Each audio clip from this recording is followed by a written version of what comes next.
I want to ask you about something closer to home. Ask you about what happened to your partner, David Miranda, when he was detained last month by the British government at London's Heathrow Airport for 9 hours under a British anti-terrorism law. He faced repeated interrogation and had his belongings seized, including thumb drives carrying information you used in your reporting on NSA surveillance. Speaking on his return to Brazil, Miranda said he was subjected to psychological violence. A Brazilian that travels to a country like this and is detained for 9 hours in this way, it, I think, breaks a person, you understand? You break down completely and get very scared.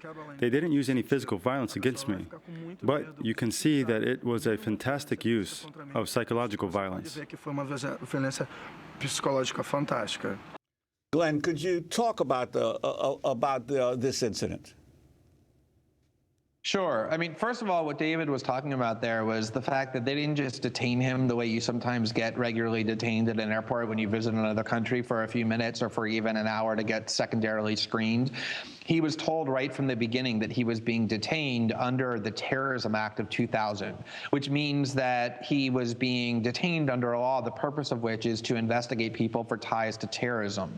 And although it might be a little bit difficult for American citizens or for British citizens to understand, for people around the world who have seen what the US and the UK governments do in the name of terrorism, they disappear people, they kidnap them, they torture them, they put them into cages for years at a time without so much as charges or even a lawyer.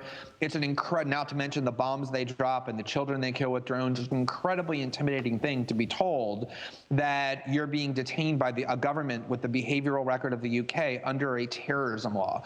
The fact that hour after hour after hour went by when they refused to allow him to speak to me or anybody in the outside world, other than a list that they gave him of what they said were their approved lawyers, who they said that he was free to talk to on the phone. And when he told them that he didn't trust their lawyers, their list or their phones, that he wanted to speak in person with a lawyer sent by me or by The Guardian, and was told that he had no right to a lawyer, no right to outside contact, that's what he meant by the psychological violence, that he was kept in this small room, repeatedly interrogated hour after hour under a terrorism law, denied the right to his independent lawyers, ones that he trusted, not ones provided by them, and had no idea what was going to be done to him. The entire day I was being told by Guardian lawyers in Britain that it was likely that after the 9 hours he would be arrested. That's typically what they do. They barely ever hold anybody for more than an hour, and almost always when they do, it ends with an arrest.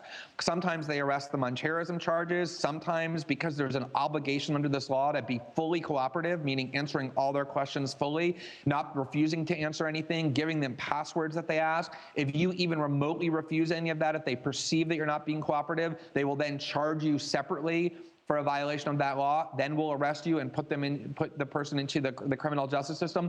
All of this, combined with the fact that high-level Brazilian diplomats were unable to find out any information about where he was or what was being done to him, was absolutely designed to send a message. As Reuters reported, by quoting a U.S. official, a message of intimidation to those of us who have been reporting on the GCHQ and the NSA, that if we continue to do so, this is the sort of thing that we can expect. The idea that all they wanted to do was to take his USB drives is ludicrous for a lot of reasons, including the fact that all kinds of Guardian reporters have flown in and out of Heathrow.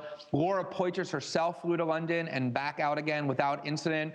They had no idea what he would be carrying. How would they possibly know? But more to the point, if all they wanted to do was take his things, that would have taken 9 minutes, not 9 hours. They purposely kept him for 9 hours, the full amount allowed under that law, because they wanted to be as thuggish and intimidating as possible. And the fact that he was helping Laura for a week in Berlin with our journalism, that he was carrying material back to me that Laura and I were working on journalistically, doesn't make what they did better. It makes it worse. It shows how what the UK government is doing is specifically targeting the journalism process and trying to be intimidating and to force it to stop. And it's clear it had no effect. If anything, it backfired, as I said from the beginning that it would. But I think their intent is completely clear to the world. Are you suing, and did David get his equipment back?